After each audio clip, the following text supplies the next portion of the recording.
Hello and welcome back with me, Admiral, joining me on Star Trek again. And now we're back up and running, kind of, sort of. If you've seen the picture that I posted today, shows the state of my PC at the moment. It's over on Discord if you are interested, the state of it at the moment. Literally the power supply is not even in the PC or anything, so I've got to rebuild it at probably the weekend, I would imagine. Probably rebuild it and get everything in a somewhat state of normality.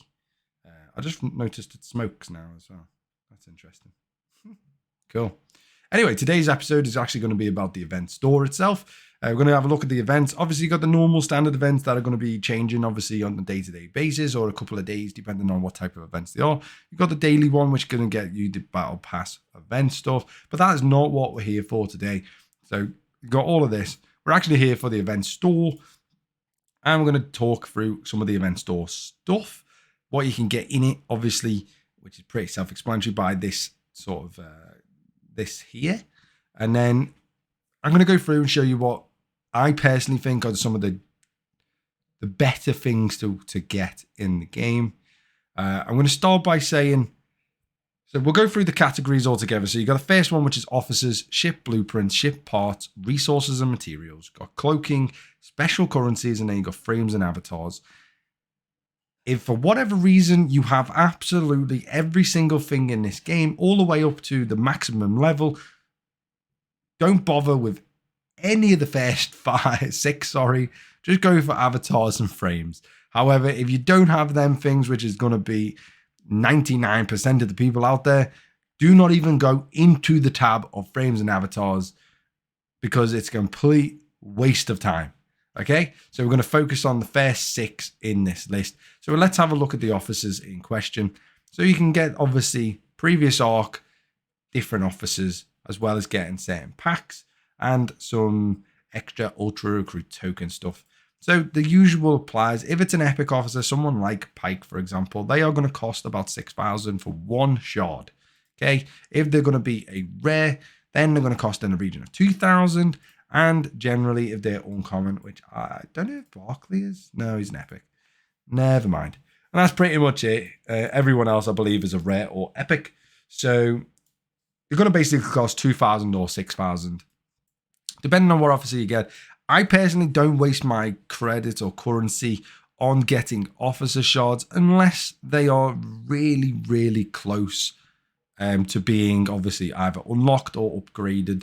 I don't really waste my time on the officer stuff. However, sometimes you can get packs like this, for example, which if you don't have the access to Pike, Monroe, and Chen, which is going to be a hostile grounding crew, this is not a bad pack to go for. It is relatively expensive, but you do get a lot of bang for your buck from this pack. And again, you probably want to get these as close as possible. You know, you don't really want to waste the currency if they're nowhere near being ready or being done. You probably want to move it to something else. You also get the lower decks. Again, same applies. Unless you got an absolute absurd amount of currency. This is actually a more profitable one just because you get more epics and you get more rares compared to the other pack that we're just seeing.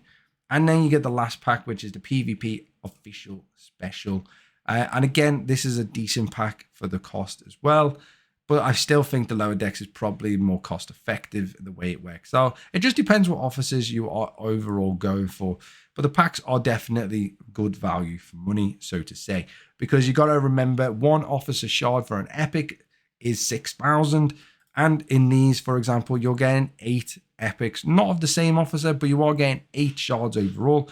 So if you do, essentially, so you're getting 4 times 6 for, Wolf. Or Worf, should I say, which is 24,000, and then plus his. So technically speaking, to get the equivalent in just epics alone, you're going to be spending 48,000, which is substantially more than what this chest costs, as well as getting 4 Tilly and 4 Kayla at the same time. Whether you need them or not is another story, but it's still worth it just for getting the epic officers in them packs.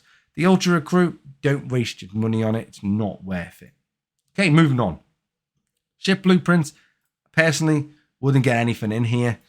They are all insanely expensive.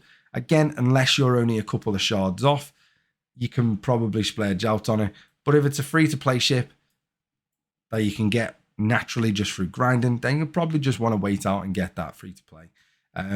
Because you can move the currency elsewhere then, and it will make your life a lot more simple. But I mean, you can splurge out and get, say, something like jelly, but they are incredibly expensive for 5 shards. Just bear that in mind. So I personally wouldn't get any ships. Ship parts, this is something that it really is subject to what ships you have and who you are, what you're trying to do. I personally would say frequency modulators are a very good price. 5,000 for 1,000 is pretty decent. And Devore parts, again, pretty decently priced for 500. And to be honest, they're probably the best 2 valued in this entire store. Probably wouldn't really get anything else. You can get amalgam stuff, but again, it's pretty easy to get the amalgam stuff anyway, so I wouldn't worry about it too much. And when it comes to the spore drive components, again, this is something else that could be viable. However, they are pretty expensive, so just be wary of the cost of them. But the other 2, I think, are not too bad at all if you want to get the ships upgraded. Resource materials, this is, again, you can get the 3-star. This is always overpriced. You only get 13 for 3,000. It's pretty expensive.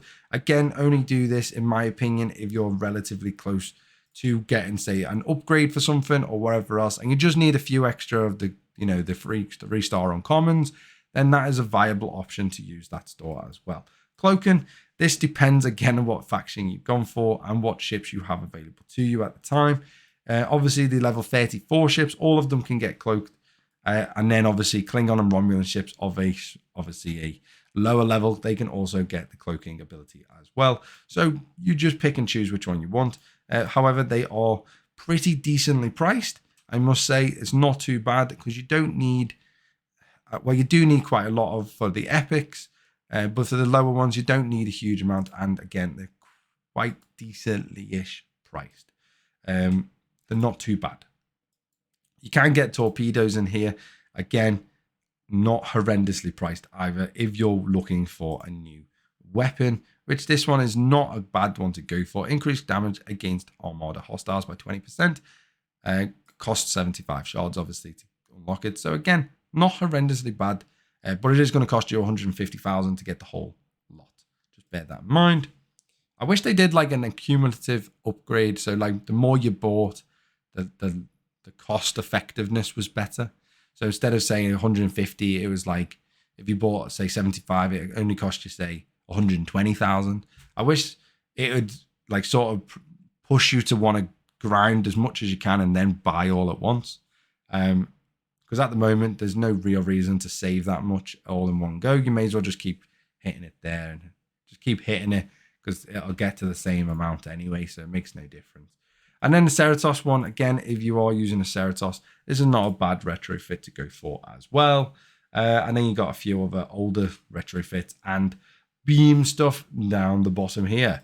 Tetron stuff, don't waste any of your credits on that, not worth it. Okay, moving on to special currency. This store is going to be, again, controversial one in the sense that it really depends on what ships you have available to you.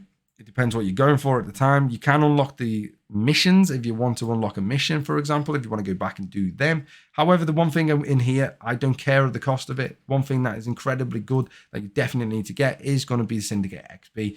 That is quite expensive. However, it's massively worth it if you get up the levels in the Syndicate tree. And I can't emphasize it enough. The Syndicate tree is incredibly important right now, and you need to get up the levels as quick as you can. Yes, I would say that was overpriced. However, for what you can gain out the Syndicate tree, it probably balances out over time. Longevity rather than short sort of cost as such. So you're sort of investing in the future if you start getting the Syndicate XP, in my opinion. But that's my opinion. What's your opinion? Leave it down below in the comments. Head over to Discord if you haven't already. Again, link in the description. And go check out the other content that's going to get released today about the other games that I'm currently playing. Other than that, I'll see you next time. Fly safe and bye-bye for now.